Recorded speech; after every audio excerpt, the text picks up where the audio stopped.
Hi, good morning. How are you? And happy Father's Day to all the fathers and the mothers and the daughters and the sons and to all listening. And Father's Day, that's quite a day for many. Some of us think we're not fathers, or maybe we're estranged from our father. But in fact, what I want to talk about is that basically there are many fathers around who may not have so-called children that they can see, but we're really all fathers to each other, excuse me, and mothers to each other. And actually, the deepest truth is that our true father and mother live right inside of us. And then I wanted to talk about how do you give your father, or how do you connect with your real father? How do you give them a gift? How do you honor them if you wish to do so today? How do you say thank you? Many complain, oh, I didn't have the kind of father I wanted, or if only my father did this, if he did that. That's very normal. As a therapist for so many years, I heard that kind of thing over and over and over again. But what we didn't notice, what we didn't really take into account is that we are, we've taken in some kind of image of our father and we're perpetuating it. And our work, really, one of our jobs is to get in touch with our own ability to be a father to ourselves, to others. We're always looking for the perfect father outside of ourselves, or we're very angry and mad at someone else who's too authoritative or who isn't the kind of leader, father, support. Usually we think of a father as someone we can emulate, we can lean on, we can depend upon, someone who is there for us through thick and thin. And when we're little, we think, oh my gosh, my father's perfect. He knows everything. And then as we grow older, we may see certain flaws and become very disappointed or disrupted even. We have a great need to respect our fathers, our mothers, ourselves. That's a word that's not used very often.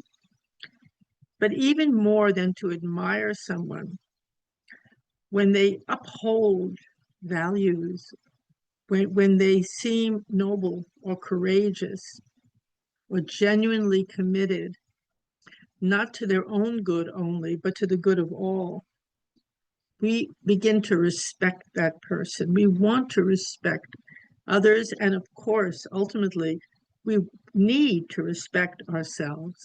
We want to, we need to.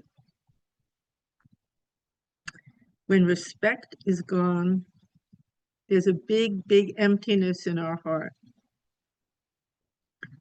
Life can seem very meaningless. Life can seem strange, hollow. So when we speak about a father, we are speaking about a person, a being, or energy that we can respect, that we can depend upon too. There's such a need to depend upon a father as a little child. Maybe always. Maybe not the external father, but we need to know something is stable. So there's such a wish for stability, for respect. I think it's very normal. I know it's very natural to want to find that in our external father who's been given to us. Sometimes we do, many times we don't. But much more profound as we get a little bit older and deeper is to find that within ourselves that can be depended upon to play that role for ourselves, for others, to be there, be present, to have the respect of others, which means to have values that we're not just caring about ourselves, we're caring about them as well. that we're telling the truth, that we're dependable. That's what we look for. We look for that, and we have that. We can be that. Many of it say Father in heaven. And they look for that as an eternal and a spiritual father as well. There's such a craving for to know that there's that we're being looked after in a very huge way. And these days, that's pretty shaky these days, finding that outside of ourselves because things keep changing and so forth. I would say the most beautiful gift is to find that energy and that part in yourself and to you become your own best father. And not only your own best father, but the best father of everyone. A woman can be fathering, she can be mothering and fathering, both have those qualities. A father can be mothering. There are different moments, kind, soft, playful, everything. We just label everything, but we all have these qualities inside of ourselves. And there are many different ways to father and many different ways to mother. We're talking about parenting. It can be called also the parental mind. It's a mind, it's a way of thinking, it's a way of connecting to life, that of just wanting to give and take care of the world and be strong, be noble, even be heroic, be a good role model. It's very, very important because so many people look to us for inspiration as well as security, as well as hopefulness. You know, after my father died, which was many years ago, but I still think of him a great deal. He's so very present with me.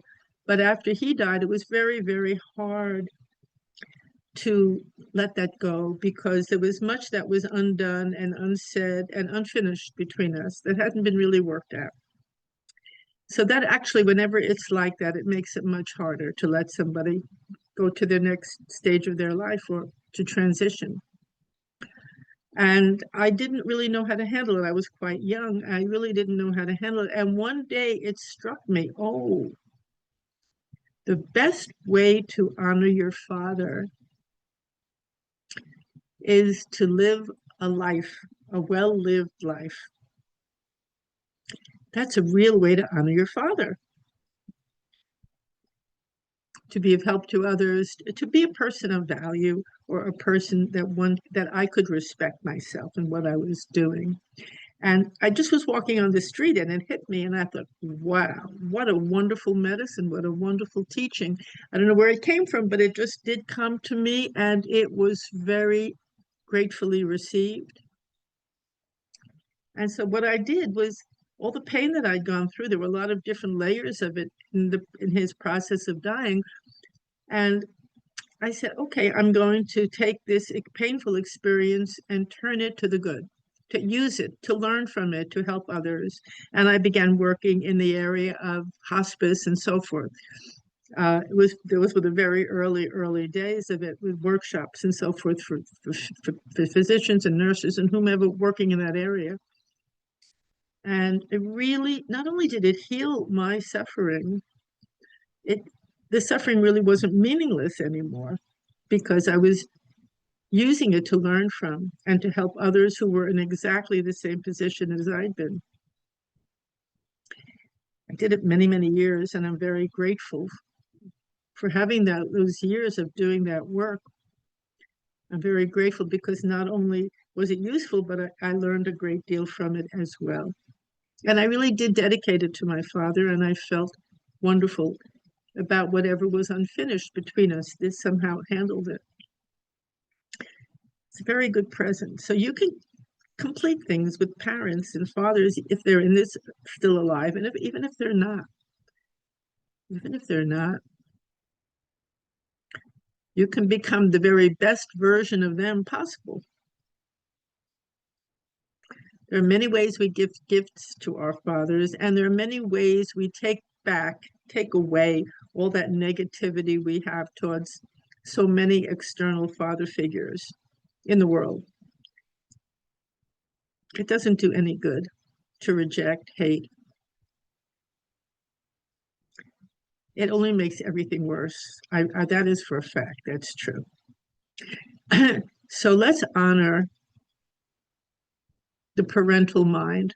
Let's honor the part within ourselves that is respect worthy, that is strong, that's present, and let's live that. And let's today, when we thank our fathers or give them gifts, let's look for the best in them, and let's be the best we can to inspire them as well. Thank you very, very much for listening. I hope you have a beautiful day and a turnaround. It's so much fun when we can just turn around the way we see something. And just by turning it around, it can change everything. Okay, thank you, and have a happy Father's Day and Mother's Day. Parents are parents. Take good care. Mm,